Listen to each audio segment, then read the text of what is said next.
नमस्कार भक्तजन, मेरा नाम पूजा भूटानी है। मैं अपने चैनल यूनिवर्सल लॉ में आप सबका तहे दिल से स्वागत करती हूँ।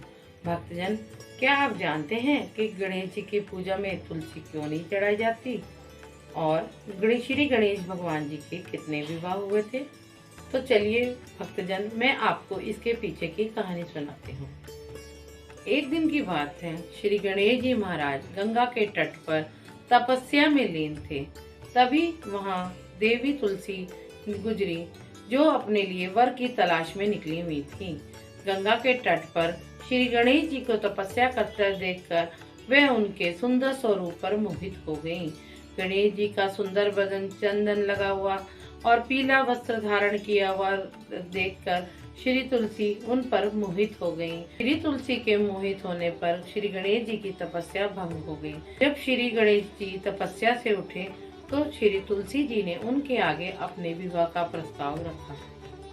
तुलसी द्वारा गणेश जी की तपस्या भंग होने के कारण गणेश जी उन पर बहुत ही क्रोधित हुए और उन्होंने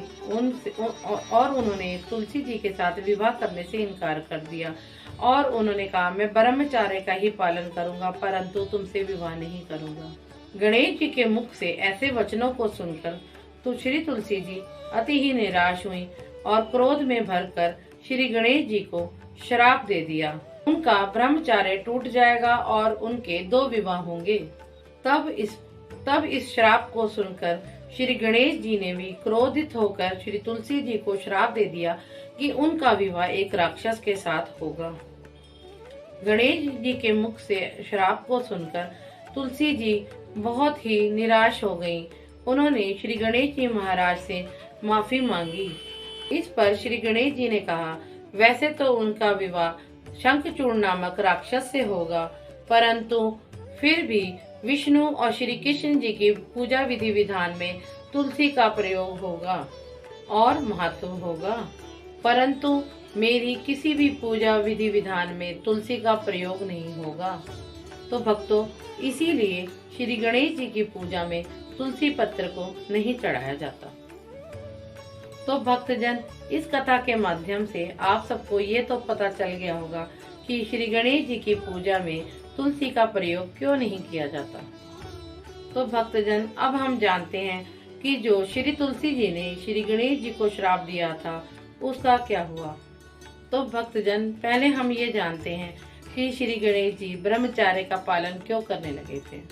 भक्तजन, श्री गणेश जी महाराज अपनी आकृति के कारण काफी दुखी थे, क्योंकि कोई भी कन्या उनकी आकृति को देखकर उनसे विवाह करने के लिए राजी नहीं होती थी, क्योंकि उनका मुख हाथी का था और उनके 2 दांत थे, परंतु परशुराम जी के प्रहार के कारण उनका एक दांत टूट गया था, जिसके कारण उनका एक दंत था, जिसके कारण उन्हें एक दंत भी कहा जाता है।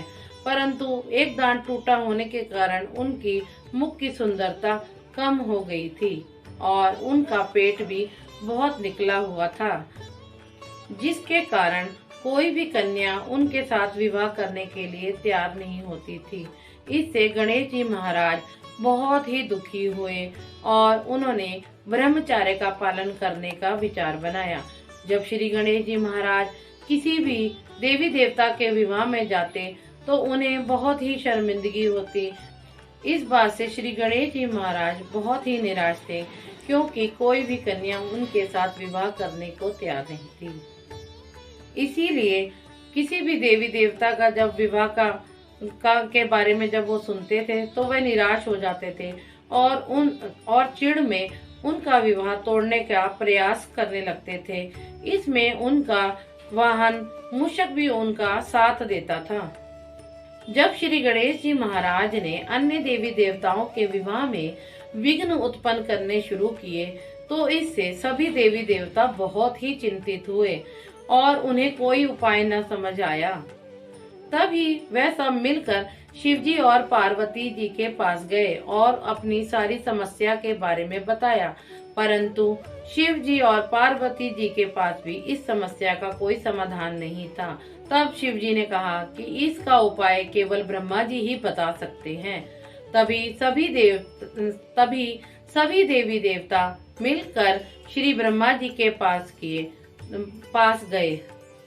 जब सभी देवी देवता मिलकर श्री ब्रह्मा जी के पास पहुंचे तो ब्रह्मा जी भक्ति तपस्या में लीन थे।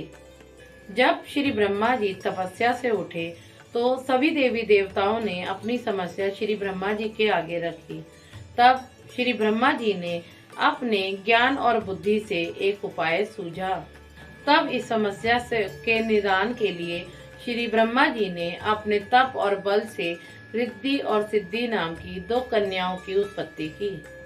फिर श्री ब्रह्मा जी रिद्धि और सिद्धि को लेकर श्री गणेश जी महाराज जी के पास पहुँचे और उन दोनों कन्याओं को विद्या का दान देने के लिए कहा। इस पर श्री गणेश जी श्री ब्रह्मा जी के इस विचार पर राजी हो गए और रिद्धि और सिद्धि को विद्या का दान देना शुरू कर दिया। तभी श्री गणेश जी ब्रह्मा जी के इस विचार से सहमत हो गए और रिद्धि सिद्धि को तब श्री गणेश जी ब्रह्मा जी के इस प्रस्ताव से राजी हो गए और उन्होंने रिद्धि सिद्धि को शिक्षा देना चालू कर दिया। इस प्रकार रिद्धि और सिद्धि श्री गणेश जी से शिक्षा लेने लगी। तभी अगर उस समय किसी भी देवी देवता का विवाह होने लगता और उन श्री गणेश जी के मूषक गणेश जी को ये समाचार देने आने लगते तो रिद्धि और सिद्धि श्री गणेश जी के आगे कोई न कोई समस्या या कोई कथा छेड़ देती, जिससे श्री गणेश जी का ध्यान मूषक के बातों पे नहीं जाता था। इस तरह रिद्धि और सिद्धि के द्वारा श्री गणेश जी का ध्यान इधर उधर करने के कारण कई देवी देवताओं के विवाह निर्विघ्न पूर्ण होने लगे। कुछ समय बाद जब श्री गणेश जी को ये पता चला कि सभी देवी देवताओं के विवाह निर्विघ्न पूर्ण हो रहे हैं, तब वे बहुत ही क्रोधित हुए और वे रिद्धि और सिद्धि को श्राप देने लगे। तभी ब्रह्मा जी वहां उपस्थित हो गए और उन्होंने श्री गणेश जी को रिद्धि और सिद्धि को श्राप देने से मना कर दिया और श्री रिद्धि और सिद्धि के विवाह का प्रस्ताव श्री गणेश जी के आगे रखा। तब श्री गणेश जी महाराज ब्रह्मा जी के इस प्रस्ताव से कि उनका विवाह रिद्धि और सिद्धि के साथ हो जाए पूर्ण रूप से सहमत हो गए। इस प्रकार श्री गणेश जी महाराज का विवाह रिद्धि और सिद्धि के साथ निर्विघ्न पूर्ण हुआ और अंत में चलकर उन दोनों से उनकी 2 संतानें हुई, जिन्हें हम शुभ लाभ के नाम से जानते हैं। तो भक्तजन, ये थी हमारे श्री गणेश जी के विवाह की कहानी कि किस प्रकार उनका विवाह 2 कन्याओं के साथ रिद्धि और सिद्धि के साथ हुआ। तो भक्तजन, अगर आपको मेरी ये कथा अच्छी लगी तो इसे लाइक एंड शेयर कीजिए और मेरे चैनल को सब्सक्राइब कीजिए, बेल आइकन बटन को दबाइए। अगर आप मुझसे किसी अन्य कथा के बारे में श्रवण करना चाहते हैं तो मुझे कमेंट बॉक्स में जरूर लिखिए। तो भक्तजन, इस कथा के अंत के साथ मैं अब आपसे विदा लेती हूँ और मिलती हूँ एक नई कथा के साथ।